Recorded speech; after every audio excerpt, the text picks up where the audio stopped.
Hi, Kevin. One of the callers last week shared that their parents edited VHS tapes to remove the curse words, and this reminded me of a similar but lower tech editing processes that we had during my childhood in the 90s, of course. It was the 90s. So, just a note, I was homeschooled, and there was absolutely nothing else going on during this time, so that's why my brother, sister, and I complied with this. The first sinful category is movies. We would watch the most violent movies, but curse words were absolutely forbidden. People didn't talk like that in real life. So my family would be sitting around the one TV we had with our remote control of righteousness pointed and ready to go so we can mute the curse words. If we missed an F word, it was like the absolute end of the world, and we'd be threatened with not getting to watch the How movies could you catch anymore. them that fast? Any sexy time situations were promptly fast-forwarded. We kind of butchered these movies. I don't even know why we were watching this, but anyway. The second sinful category was printed media. So this included comic books and TV guides. So if you're a younger person, please Google TV guide so you can see what this was. Any curse words we would have to erase or use whiteout and replace it with replacement curse words like God would be gosh, hell would be heck, things like that. And then last but not least, the final category is boobs. Boobs are bad. Any photo of someone with cleavage had to be covered up, like drawing the shirt with a higher neckline. This also included fictional people, so comic books were also edited. In closing, I would like to just say to everyone, give yourself a break, love yourself, love others, and go enjoy a fucking unedited movie, comic book, or full magazine-sized TV guide. Love you, Kevin. It's the Call Kevin podcast. It's the podcast of Eugene. It's the Call Kevin podcast. Don't ask him things.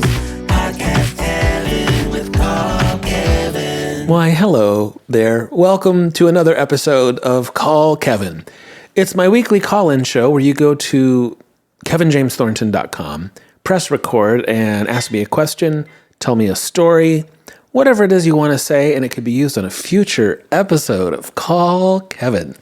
Before we dive into this week's messages, I want to tell you that I'm back on the road next week. I'm only home for a few days, trying to recoup, trying to rest, pet my cat.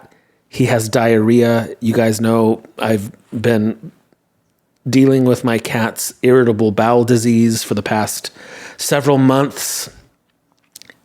Some days are better than others. Today is a running through the house with diarrhea day. And nobody wants that. I have seen numerous vets. It's weird that we can't get to the bottom of it. He seems fine most of the time. You know, like he seems like his normal self until it's poop time. There's always a couple bad moments every day, pretty much. Anyway, that's not how I meant to start this episode. I wanted to tell you that next week I will be in Portland, Oregon. That show is almost sold out. If you plan on coming, you should get your tickets right away. After that, I'll be in Eugene, Oregon. That show is sold out. Then Tacoma, Washington. That show is also almost sold out. Lots of West Coast stuff in early June. I'm working my way down the coast. San Jose. What else? Irvine, California. A couple things in the Los Angeles area. If you live in LA, I do not think there's going to be an LA proper show this year. I think my schedule is what it's going to be. So if you want to see me this year, you're going to have to get in the car and drive to one of the, nearby LA area cities. All that information is on my website, kevinjamesthornton.com. I'd love for you to come hang out with me. See me live. You'll have a great time. You'll laugh. And it's all new material. You've not seen it before. So this week I asked everyone to tell me about what your dream was when you were younger, and if and when it started to change as you got older, and just kind of tell me about that. What did it change to? What was that process like? Let's go ahead and listen. Shamala Hamala, this is Marissa from Northern Colorado.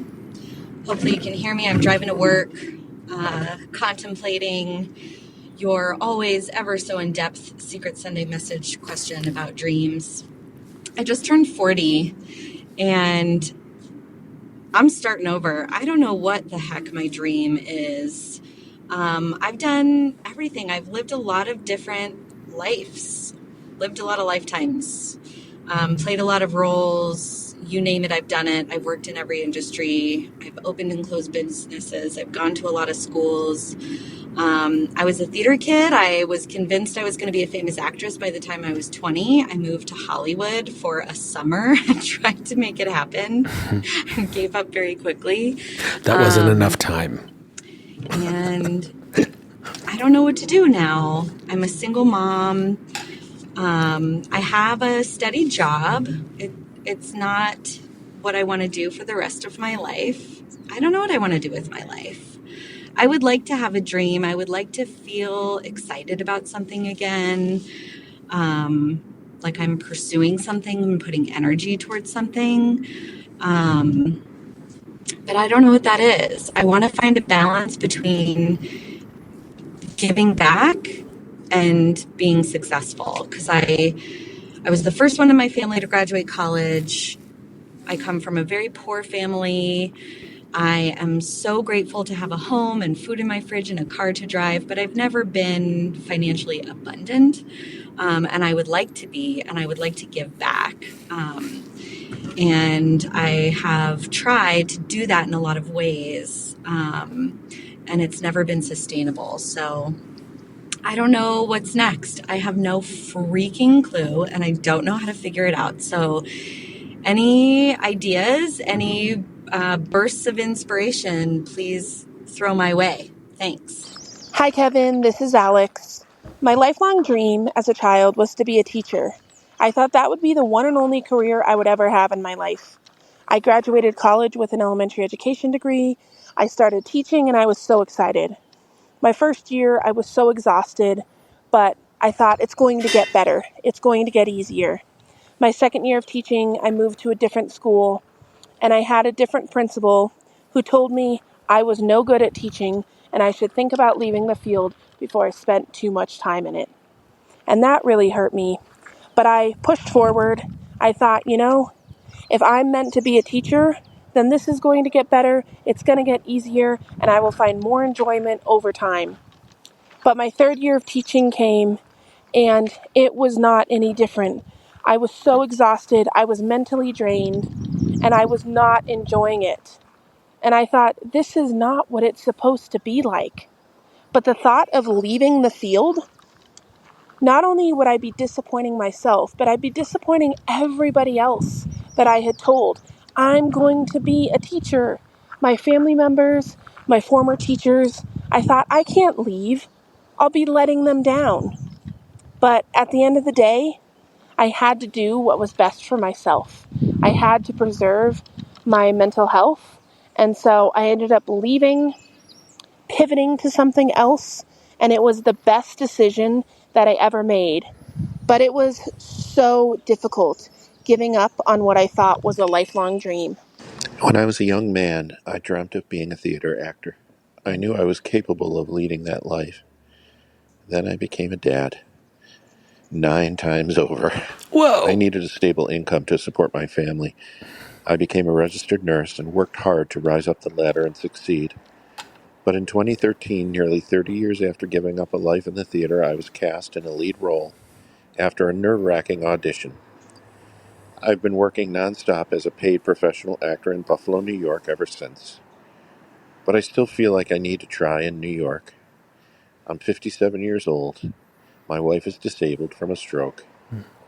And I guess I just ran out of time. When I was growing up, everything I dreamed of doing was creative. I wanted to be an actress, but I was told it's not possible. I then wanted to be an artist and was told, you can't make a career out of that. So I tried to think more practical. And I said, okay, well then I'll do art therapy. And I was told it wouldn't happen. Of course, I was crushed.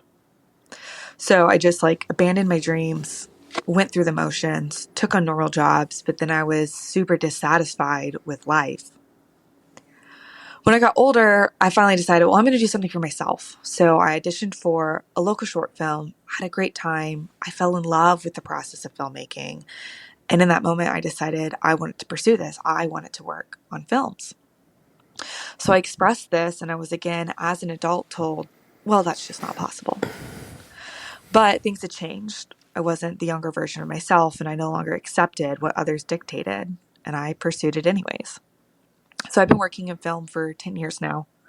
I'm still in awe of the opportunities that I've been able to take. So all to say, don't let people decide for you what is and is not possible. The best thing I ever did was do it anyways. A lot of you left messages this week about this subject, and I didn't mean to have two actor messages right up front. These are all just sort of randomly in front of me. There's a very wide variety of subjects that people left messages about this week. And I want to play as many of them as we can get through, because I think I skimmed through them, of course, and an interesting story starts to emerge just by themselves, just like by listening to people tell their stories. And this is a thing I think about a lot.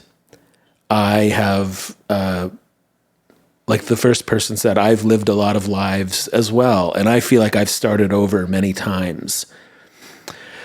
This thing happens when you're a kid. I remember, I think the very first thing that I said that I wanted to be when I grew up, I think this is the first one, because there were many. I think it was I wanted to be a chemist. And I remember telling people that I wanted to be a chemist, and maybe even hearing adults say that I was interested in science. But really, all that happened was there was a commercial for a chemistry set on TV. And I remember in the commercial, they poured a test tube of liquid into another test tube of liquid, and some smoke came out, and it changed colors or something. And it was just neat. I was like, oh, that's neat. I want that chemistry set. I want to be a chemist. Of course, I had no idea what that meant. I am terrible at math. I don't like that. I don't like equations. There's nothing about that, of course, that is of any real interest to me. I just thought the chemistry set was neat. You could have given me a magic set. It was just my 5-6-year-old self responding to like wonder. That's all that was. And I think about in my own life, and when I hear other people talk, it seems like it's either a mixture of that, or it's the kid expressing some sort of emotional need that they're not getting. It's not a career choice. And so I think, and I don't want to say too much up front, but we really have it wrong in capitalist Western society. Like, we put the focus on all the wrong things. And I think it just makes for a confusing life for a lot of people. We start to ask these questions like, who am I? What do I want to be? What makes me happy? What's my purpose? And I don't know about you guys, but the older I get, the questions get a lot more simple. But we sort of train our younger peoples and ourselves to sort of hit the ground running toward money and career and success.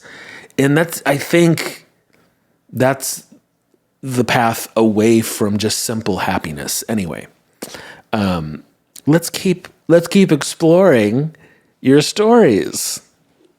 Hi, Kevin. Hi. This is Carly. I saw you in Raleigh, and it was an absolute delight to meet you, and just see you in person was kind of crazy. Anyway, hope to see you in Charlotte as well around my birthday.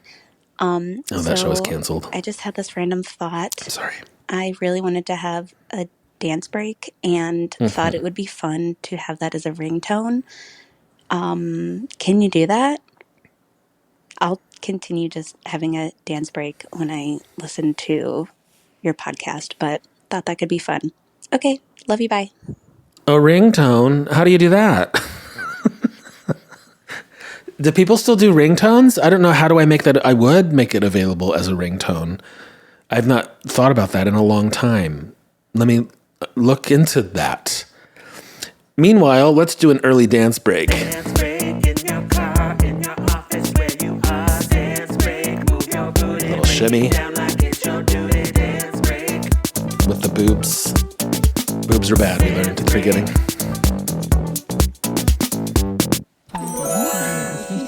You are listening to the Call Kevin podcast.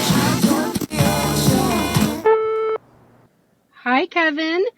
This is Judy from Classy San Diego, the home of the world-famous San Diego Zoo and SeaWorld.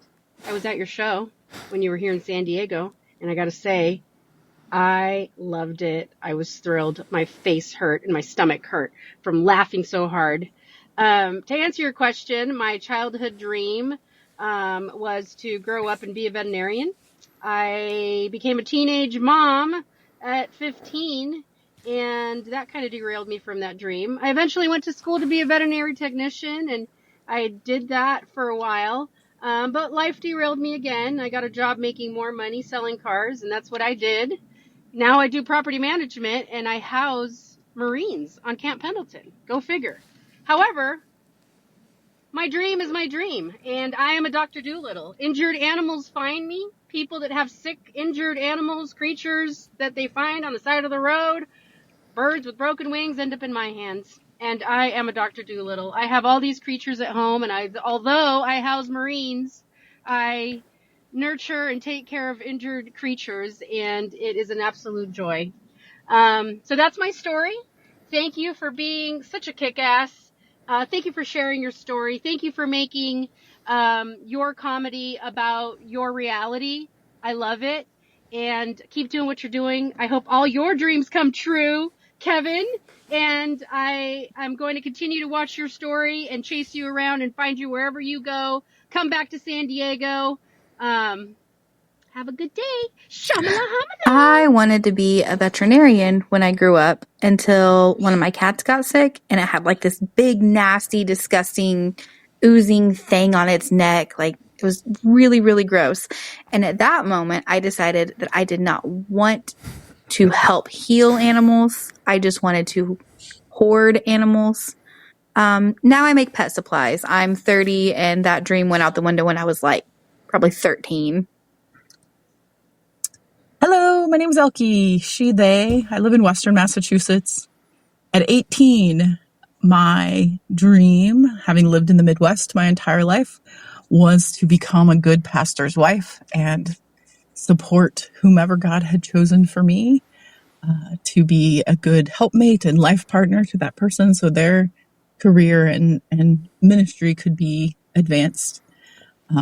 I graduated from a Quaker Bible college. I moved overseas and learned as a missionary and learned that there's a whole world out there. Had so many experiences as I moved along the path. My master's program, I realized my intellect and abilities didn't have to be for helping someone else advance their interests, but I could have my own interests. I did skip the night in critical theory class about queer rhetorics because it was uncomfortable and I didn't know how to cope with it.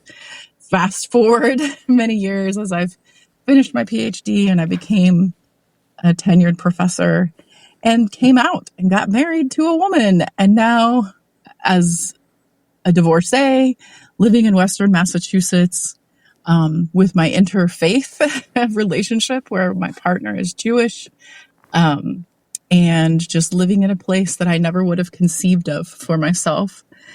What changed it along the way was that I realized I didn't have to let other systems of satisfaction and excitement define me.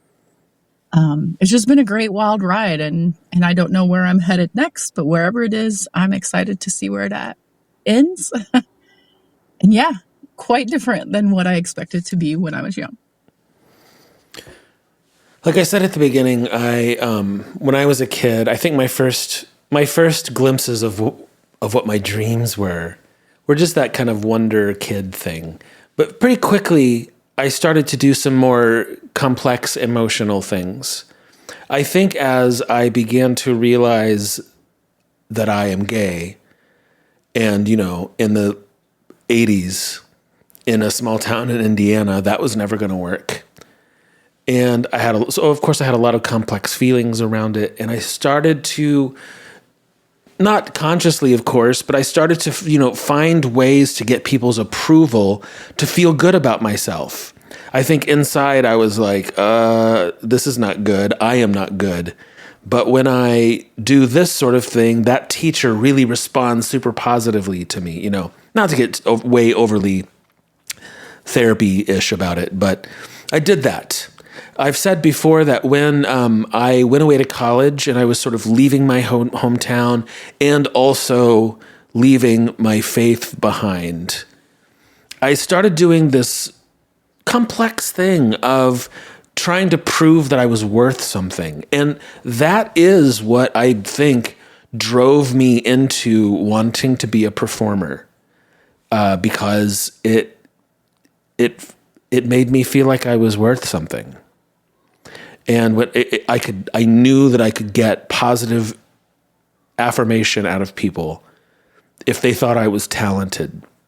So I went all in on that, And that's a pretty common story, I think, for people who try to be actors or performers or entertainers.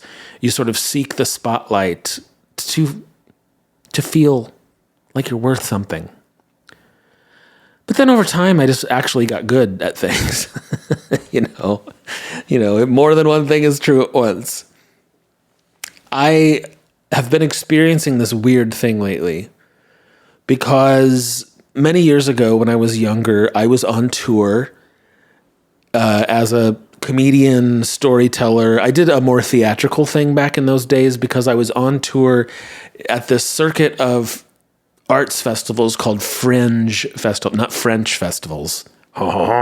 Fringe festivals. You maybe have been to one. Most cities in America have one. There's lots of them in the UK, in Australia, all around the world, Fringe festivals. And Canada does a lot of them. So I was on tour doing these Fringe festivals for like 4 solid years. And it was gratifying in some ways because I was making it work. I was a working artist, but just barely. I was making enough money just to barely get by and get to the next place. And this was most of my 30s.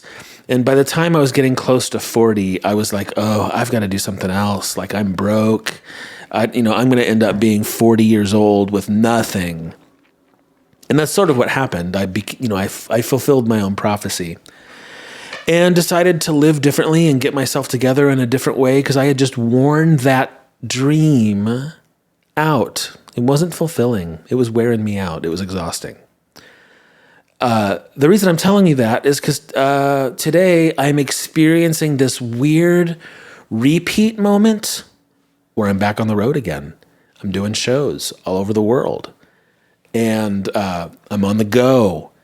Catching airplanes, Ubers, hotel rooms, not enough sleep, get into the club, do the show, get on another airplane. It's the showbiz life. It's go, go, go.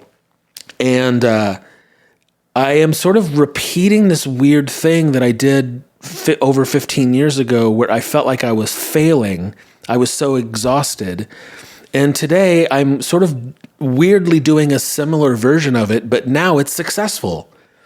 Now I'm making money. Now I'm staying in a nice hotel room as opposed to sleeping on someone's couch. I'm flying. I'm not struggling.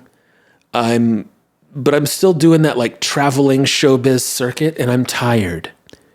And I have found myself asking myself at this point in life, what do I want? Not what was the dream. I'm so thankful that I'm getting like a second chance to taste the dream. It's really cool. That's not a complaint. More than one thing is true at once. I am tired. I've been on the road now for 4 years with not a whole lot of time off. I'm tired. I'm 51 years old. Of course I'm tired. So it's like neat that I'm like, I'm getting a second chance to grab onto this dream that I thought was gone. And here it is.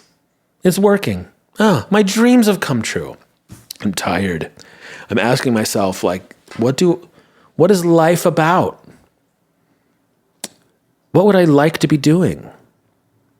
And I guess this is sort of a segue into talking about Shamala Hamala. If you've been listening, you know I'm about to open an art studio, and this is gonna be part of my shout out to our businesses and projects section. I'm gonna shout out my own first, I guess. ShamalaHamala.com tells you more about it. I am about to open up an art studio in my neighborhood of Over the Rhine in Cincinnati, Ohio. But even if you don't live near me, you can still enjoy the things that are going to come out of this space, because there's going to be a strong online presence that you can look at stuff and see what's going on. I get the keys in about a month. I'm shooting for an August opening, and it's going to be a little artistic, creative space for myself, but I'm going to share it with you as well. And this leads into like me asking, like, what do I want to do? Like, if nothing else was really of any concern, what would I like to be doing? And maybe it's my age, maybe it's just where I'm at in life, but I'm just like, I'm ready to be still and quiet and at peace. And I love creativity. I love making things. I love to paint. I love to take pictures. I love to just do artsy things. I find it extremely enjoyable. And when I was younger, I had a really hard time separating that stuff from my self-worth.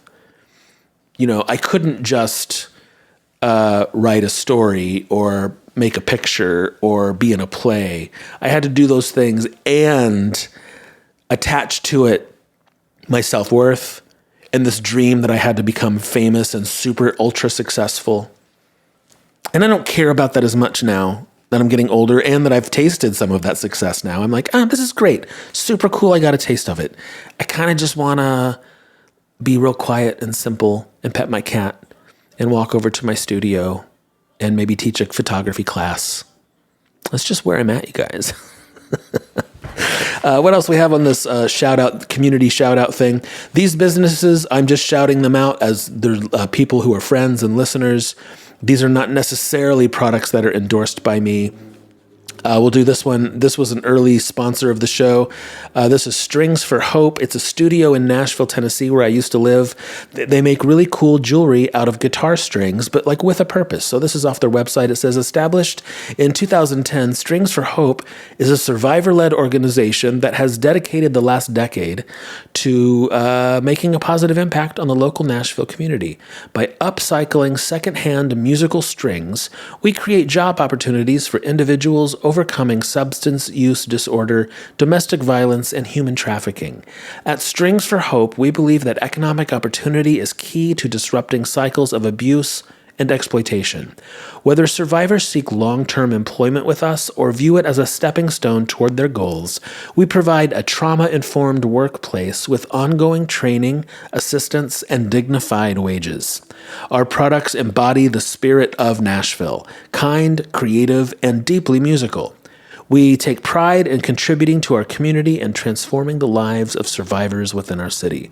Your support is essential to the continuation of our mission. We extend our heartfelt gratitude for choosing to stand with us. Thank you for your ongoing support of Strings for Hope.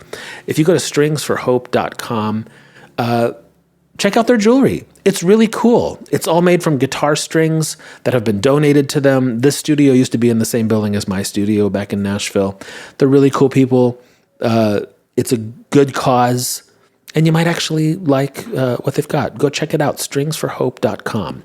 And the last one, this is my friend Minty Bongwater. Do you know who this is on TikTok?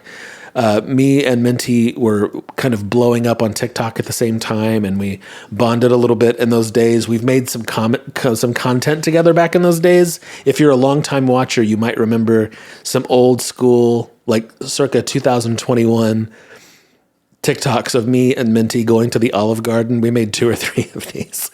I wish we could still, like, social media has changed so much in the last couple years. Like, videos like this just do not work on TikTok or Instagram anymore, so they're just not worth putting the effort into. But back in the day, we could get a little more creative, and you might remember some of these videos of me and Minty going to Olive Garden. But Minty has a loose leaf tea business called Minty. And he's got a website, mintybongwater.com.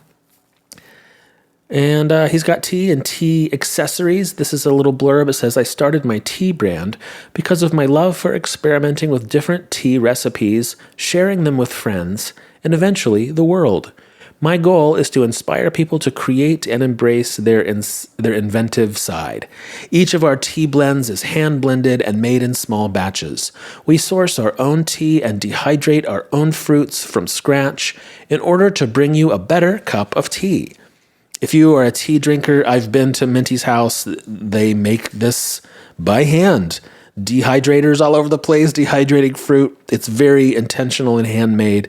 If that sounds like your jam, go over to mintybongwater.com and order yourself a cup of tea.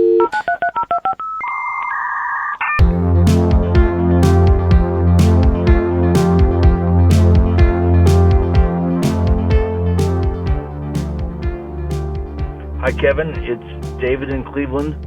So I grew up in a very conservative small town in northeast Oklahoma. And when I was a kid, I wanted more than anything to be an astronaut. There were two boys from my hometown, Heath Head and Brandon Dodd, who got to go to space camp. And I was so jealous. I wanted to go to space camp more than anything in the whole wide world and be an astronaut, but I didn't get to go to space camp, and I didn't become an astronaut, but I did stumble into a career I loved, and I spent 27 years working as a journalist, writing for newspapers and magazines in all sorts of places across America. I might not have been able to, chart new territories and explore the stars, but I feel like I did some pretty amazing exploring right here in America. Thanks for the memories. Hi there, Joseph here. So I saw your message on Instagram about wanting people to share their dream when they were young versus what it is now. And immediately something came back to me that I hadn't thought about in ages. But when I was young, I was a really big Star Trek The Next Generation fan. And I actually used to write episodes that I wanted to send in to potentially have them produce and film.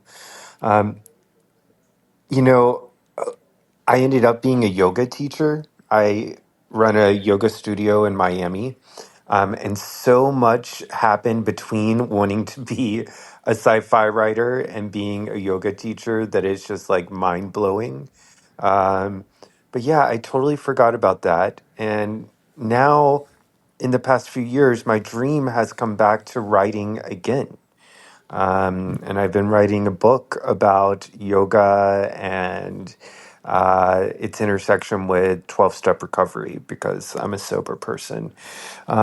So, yeah, when I was a kid, I wanted to be a writer. I forgot about wanting to be a sci fi writer, but now I do really hope that I will end up a writer. Um, in fact, I am a writer. It's just a matter of if I'll manage to get myself published. Anyway, thank you for the call for reflection on this. It was fun to give a little think this morning. That made me think, and there's a couple of these calls that have a similar thing. And maybe this is similar to my story too. There's maybe a thing when you were young that you wanted really badly, that was your dream. And then in like early adult life, you just kind of fucked it up because you've got other intentions and like unresolved things mixed in with it. Boy, did I, with all, I came out of college. I wasn't sure if I wanted to be an actor or a musician, and I sort of wildly pursued both. And again, I was just so after some kind of affirmation. And like I said, meanwhile, I was doing it so much that I actually did get good, but it was too tangled up with emotional stuff. And then as just time passed and I grew up and just sort of resolved some of those things, I find myself, like this person saying, I sort of find myself returning to some of those things that I thought I had to leave behind because the inner turmoil has really settled down. And I find myself just going, well, now, you know what? I actually really do like doing those artistic things. I don't need to prove myself to anybody at this point. I think I can just do the artistic thing and it's going to be fine. That first caller, or before that, talking about space camp, was this a thing in your age group? I remember also like coming back from maybe like 7th or 8th grade year and people who got to go to space camp. Is it in Alabama? I feel like it's in Huntsville, Alabama. I could be wrong. And just being jealous because it sounded so cool. There was a handful of things like that. I was like, people going to space camp. No one's going to be an astronaut. Very few people are going to be an astronaut. But that was like a thing, like, let's go to space camp. I remember that. Also, do you remember there was an era where in like 7th, 8th grade year, where pretty much every single person wanted to be a marine biologist. Do you remember that? It seemed like in like 1988, every single person in your school wanted to be a marine biologist. I don't even know what that is. I still don't know what that is. But everyone wanted to be one. And then there was another era in college where, did you do this? Did pretty much everyone in like 1997 consider becoming a massage therapist? Was that a thing? I feel like that was a thing. I think it's because we were all like, how am I going to support myself with something I can be passionate about? Massage therapy. And I think that massage therapy is probably great for some people. I am too physically lazy. That's a strenuous job, I think. I did that with so many things. Also, for a minute when I was in college, I thought I wanted to make my major audio engineering. Like I used to be really involved in music and bands. And so I was like, I'm going to get a degree in music recording, like sitting behind the board, learning how all the techniques and stuff. And I got one semester into that and realized, oh, wait, if you're actually a sound engineer, you are sitting in a dark room with headphones on 12 hours a day. No, thank you. No, thanks. That's not for me. Hey, Kevin. Hi. My name's Levi Wilson, and I've been following you for a while, and I remember listening to those stories. First of all, I don't know how I can keep this thing tidy, so I don't know. Like, I have 150 seconds. Okay, so been following you for a while, and I knew immediately that you were from the Evansville area because I'm from the Evansville area. I went to Evansville Christian High School and elementary school, and I just recognized all those stories because I grew up in a Pentecostal church. Okay, 30 seconds in. Here's the deal. I wanted to be a filmmaker ever since I saw the movie The Princess Bride, but I couldn't afford to go to film school. My parents wanted me to do something responsible for it, so I went into engineering. Then I dropped out of mechanical engineering and finally was able to go to the University of Kentucky, and I got a BFA in theater, and went out to LA to be an actor, and then eventually realized that I wasn't that good of an actor, so I just transitioned gradually into filmmaking, and I made a short film about myself growing up as a biracial kid in Kentucky, and it got on AMC, and now we're fundraising for a feature film, and I desperately want you to somehow be involved in this film. I don't know when or how, but just, give me a call sometime or like drop me a message. I'm at Levi the Wilson. Oh, hold on. He's out dropping contact info. Well, maybe. I have thought a couple times in the recent past that I would love to be in a movie. That's what I went to school to be an actor. I'm a pretty good actor, I think. I would like to be in a movie. My agent's contact info is on my website, kevinjamesthornton.com. Growing up in the 80s, I was always fascinated with music videos, and I always dreamed of becoming a music video director one day. So when I finally went to college in the 90s, I finally had access to MTV and VH1. Unfortunately, due to some issues with my college loans, I was not able to pursue that passion. Later in life, when I was fired from yet another job, I decided to pursue music video directing, editing, and I thought I was making some progress, but as I kept going at it, people kept telling me, you need to just focus on live performances. Storylines don't mean anything anymore. This was in the last few years. And finally, I had one project that I was really passionate about. I thought I did a great job, and then the person ghosted me. So right now, I'm not doing anything, and I'm trying to find that passion again. I'm not sure if it will happen. I only hope it will. If you need help, hang up and then dial your operator. Thank you. Hi, Kevin. My dream as a child was to live in the woods and collect rocks, and life sent me down many various paths, but at the ripe age of 45, I became a state park naturalist, and now I'm living the dream. Was to become a photographer, and I wanted to be a fashion photographer and travel the world and shoot for National Geographic. And I just had so many adventures in mind. And when I grew up and started becoming a photographer, it was just so much harder, and ended up shooting weddings and babies. And I never really got off the ground. And then I got a job shooting documents for real property research and title. And I ended up just getting a job in the industry. And now I'm out here on Saturday morning taking macro photos of flowers and insects outside of my house. And that's beautiful too. Some of you know that I am a photographer, and before my TikTok social media explosion, I had done the lifelong dream of finally opening my own photo studio. And like I said, I'd sort of come to terms that my life as an entertainer was not going to happen, and I was ready to do something else. So I finally got myself together. I got my hands on all the equipment, and I finally opened my studio right before the pandemic, or like it was kind of like right at the same time the pandemic was happening. You know, in the beginning of the pandemic, no one knew what it was going to be. So I think I was like, oh no, it's going to be fine. You know, maybe I'll have to close for a couple weeks and then we'll be back to normal. And of course, that's not how it happened at all. But I learned so quickly that the business of photography, or that's not really quite the right way to say it.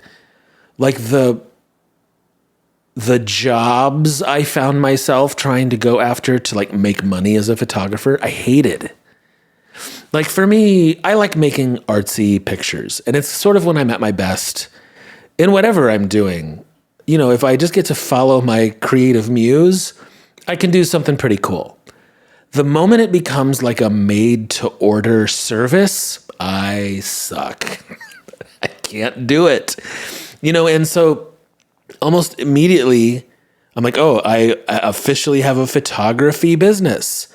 And so now I'm trying to land jobs that were like that person was saying, like weddings or headshots or corporate headshots or baby photos. I did that once. Like someone...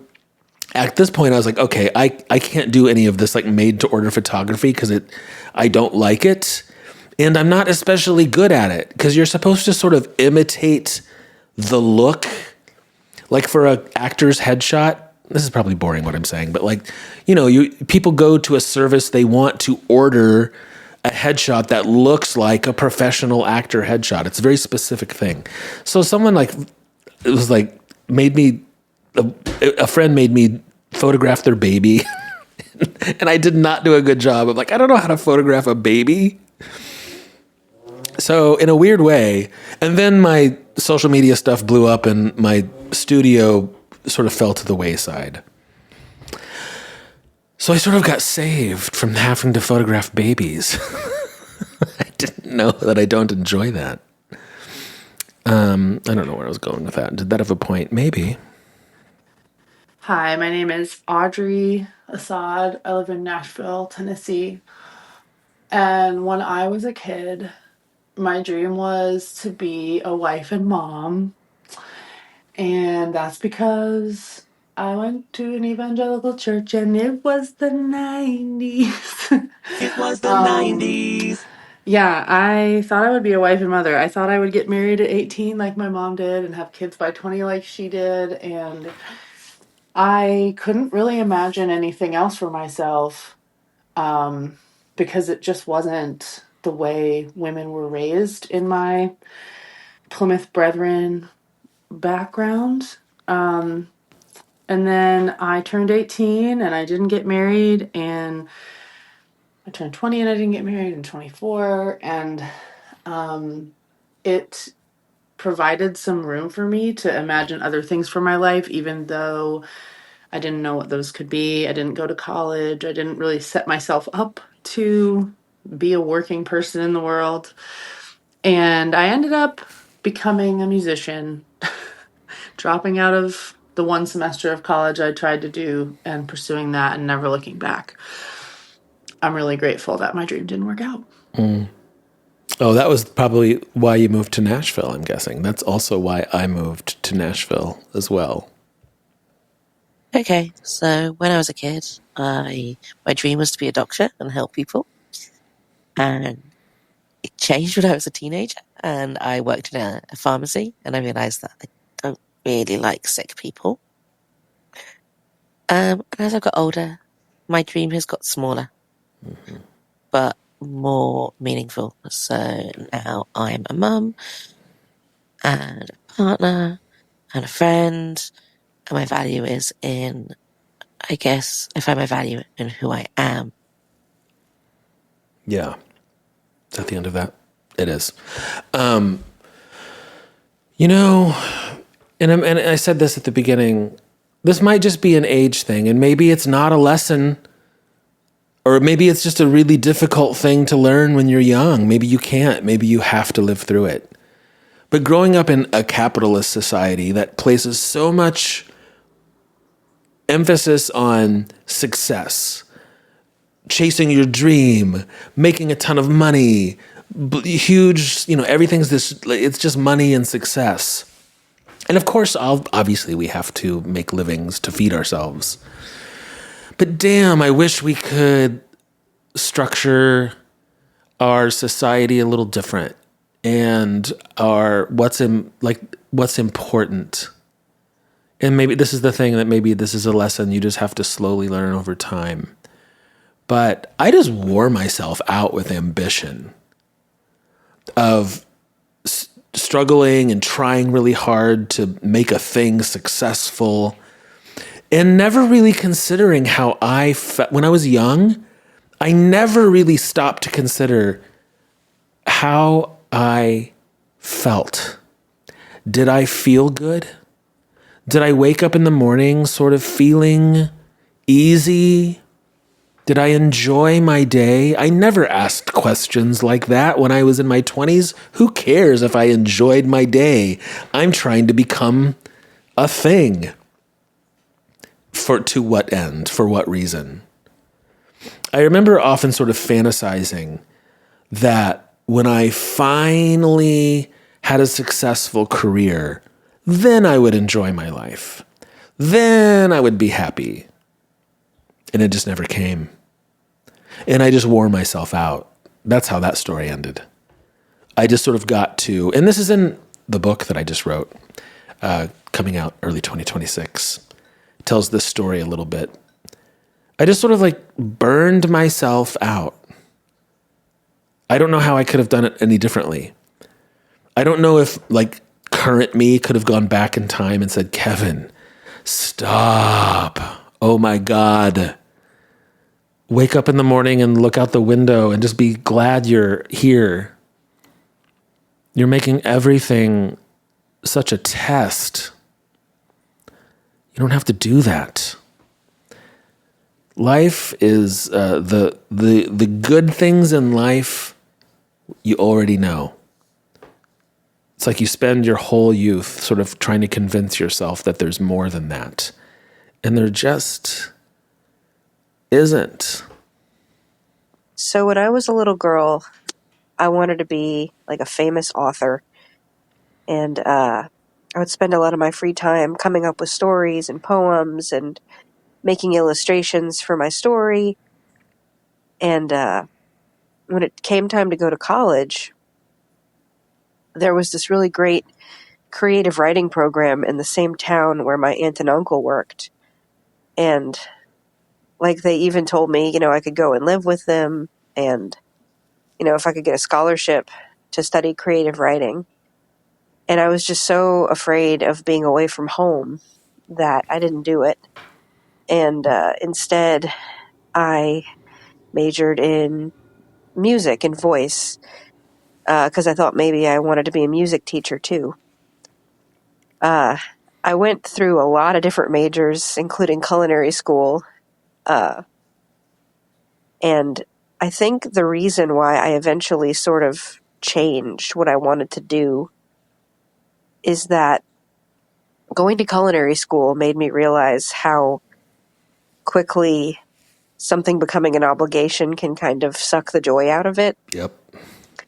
Maybe it's just part of my personality too. Nope. And so writing is something I do for myself. And during the day, I teach reading and writing to third graders. So I still get to do a lot of writing. So sometimes I wonder what would have happened if I would have gone the other way and had the courage to leave home. But I like my life, and I'm pretty content with it. And I still hope that one day I might be a published author. As a kid, my superpower would have been speed. The cheetah was my favorite animal, and I was so blown away at how fast they could move. So I aspired to be a race car driver. My dad was totally on board and would have supported me 100%. But being the only girl of 4, my mother said, "No way will I put my daughter in a death trap." Then, as a teenager, I was stuck in traffic one day, and I saw an ambulance zipping by. I thought, I could do that. I could drive an ambulance, which led me down the medical route, which landed me in nursing school, which then landed me in the ER. So basically, I'm living in the fast lane in a death trap as an ER nurse. My childhood dream was to be a studio dance teacher. I grew up in the dance studio. I trained in ballet, jazz, tap, point, modern, contemporary, lyrical, and musical theater on a pre-professional track and thought my entire life that I would be a dancer and a dance teacher. And when I was 14, I joined my high school color guard, go band, and spent the next 25 years of my life in the color guard community, becoming a coach, an instructor, a director of color guard programs, and most recently have started my own business as an educator for other color guard instructors so that they can get better at their craft. But something has always been gnawing at my belly ever since I left the dance community and moved to the color guard community. I just wasn't really ever accepted in the dance community once I switched to color guard.